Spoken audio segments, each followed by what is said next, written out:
प्रिय विद्यार्थियों नमस्कार। हम कविदेव की काव्यगत विशेषताओं के अंतर्गत उनकी कला पक्ष यानी काव्यगत विशेषताओं में जो उनका कला पक्ष है उस पर विचार कर रहे थे।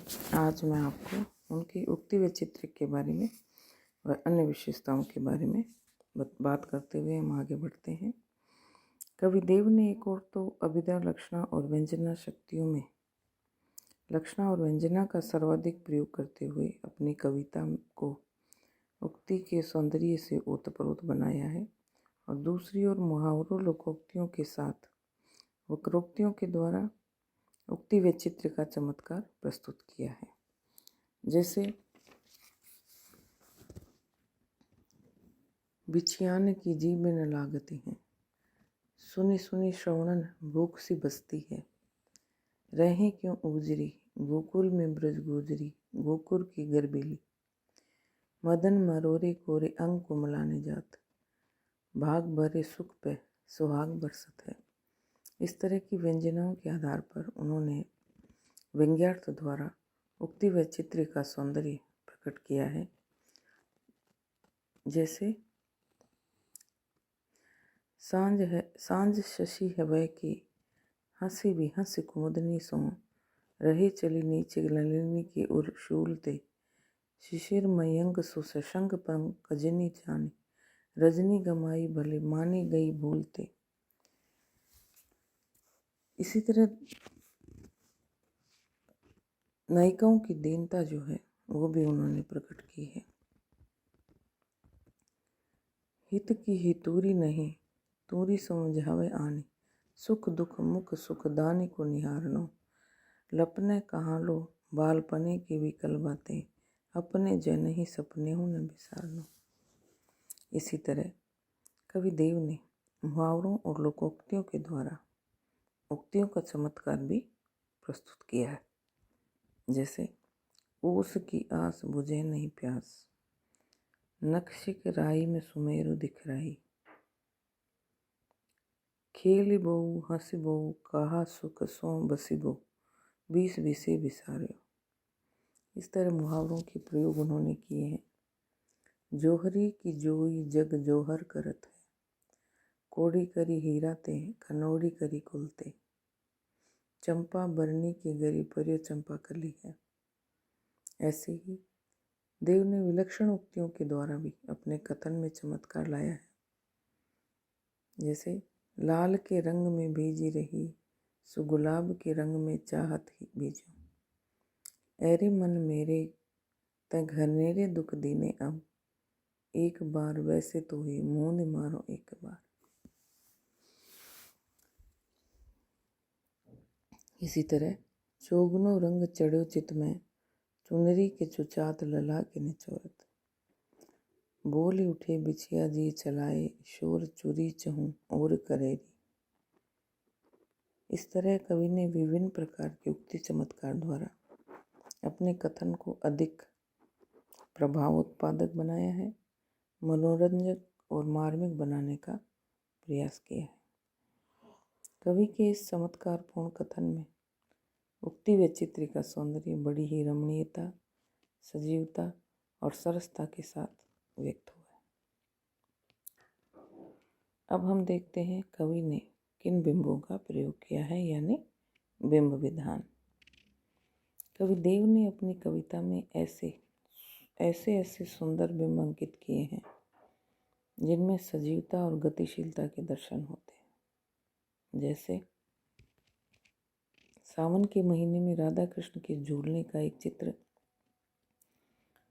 शीतल समीर के चलने, बादलों का घुमड़ना, बूंदों का बरसना, राधा का हंस हंस डोले पर बैठना, उनके शरीर का थर थर कांपना, कृष्ण का पीताम्बर फहराना, राधा की चुनरी का लहराना, ये सारे बिंब पाठकों के सम्मुख सजीव हो उठता है। इसमें शब्दों की अनुरणन ध्वनि के साथ साथ संश्लिष्ट बिंब का सौंदर्य भी व्यक्त हुआ है। जैसे सहर सहर सोंदो सहर सहर सोंदो शीतल समीर डोले, गहर गहर घन घेरी के गहरिया, जहर जहर झुकी झीनी झरी लायो देव। छहर छहर छोटी बूंदनी छहरिया, हहर हहर हंसी हंसी के हिंडोरे चढ़ी। ठहर ठहर तन कोमल तहरिया, फहर फहर होत पीतम को पीत पट। लहर लहर होत प्यारी की लहरिया। इसमें शब्दों के द्वारा अनुरणन, यानी अनुरणन का मतलब है उनकी आवाज़, उनका घर्षण का वर्णन या उन शब्दों को इस तरह प्रयोग किया जैसे हम साक्षात उनकी आवाज़ सुन रहे हैं। ये अनुरण प्रवृत्ति कहलाती है। देव ने इसका प्रयोग करके पदों का सौंदर्य बढ़ा दिया है और पदों में उसी घटना का एक बिंब अंकित कर दिया है।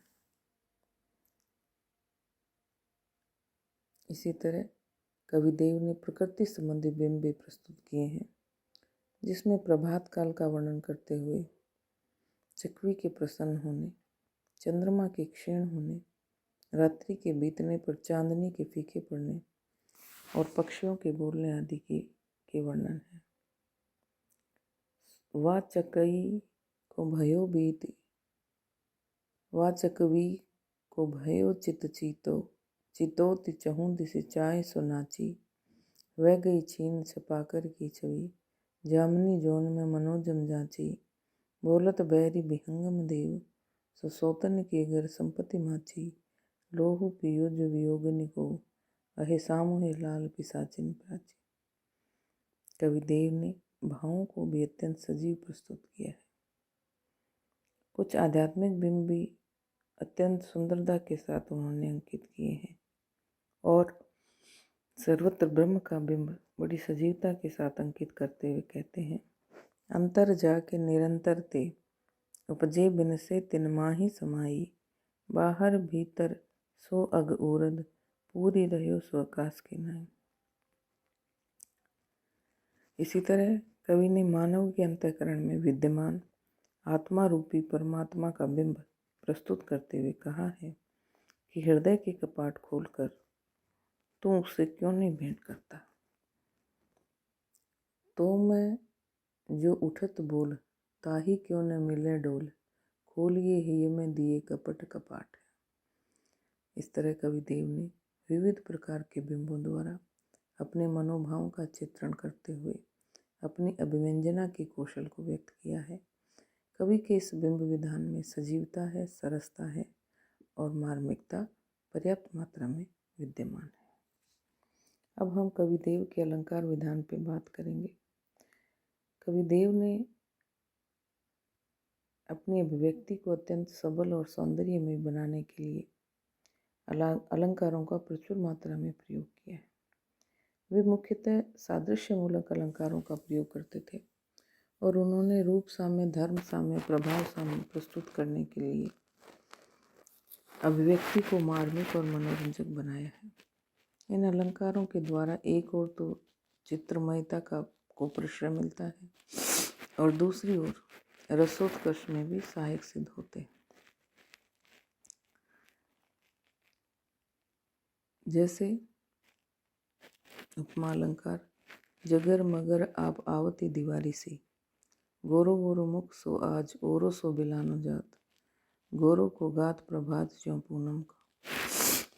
ऐसे ही उत्प्रेक्ष अलंकार, मंद हंसी अरविंद जो बिंद। ऊंचे गए दीठी में दीठी कुबे के। केस से केस लसे मुख सो मुख, नैन से नैन रहे रंग कोचे।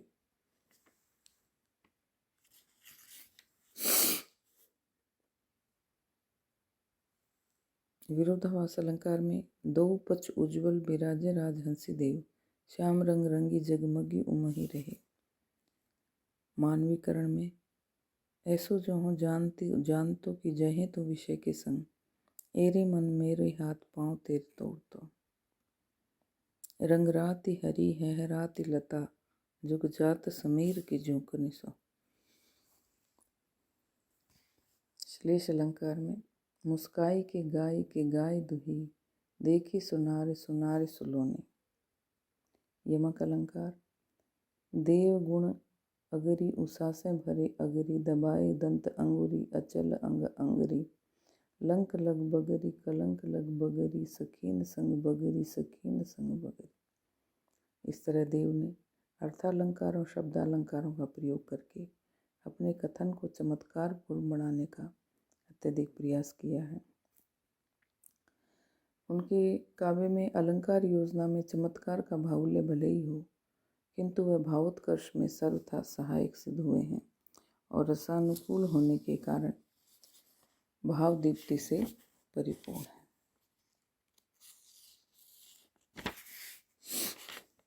इस तरह कवि देव के अलंकार विधान का अनुशीलन करने पर ये ज्ञात होता है कि कवि ने बहुत सुंदर अलंकारों का प्रयोग करके काव्य की शोभा बढ़ाई है। इसके साथ ही उन्होंने कवित्त और दोहा, सवैया आदि छंदों का प्रयोग किया है।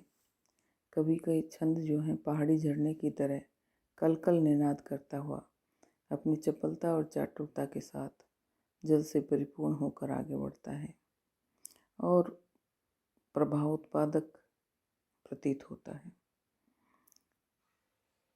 इस तरह कवि देव का जो काव्य सौंदर्य है वह अत्यंत श्रेष्ठ है। उसमें बहुत सुंदर अलंकारों का प्रयोग हुआ है। नई नई उक्तियों का प्रयोग करके उक्ति वैचित्र्य उन्होंने प्रस्तुत किया है और अलंकार विधान, बिंब विधान आदि के माध्यम से ऐसे सुंदर पदों की रचना की है जिनके नाद और लय में काव्य का अर्थ डूबता है और पाठक जिनकी रस में निमग्न हो जाता है। इनके पदों को पढ़ने से एक ऊर्जा का प्रवाह बहता है और उनकी सूक्ष्म तरल ध्वनि में पाठक निमग्न होकर उसके मधुर भाव भीने संगीत की मादक तान में आनंद विभोर हो जाता है। इस तरह कवि देव का काव्य सौंदर्य से भरपूर श्रेष्ठ काव्य है।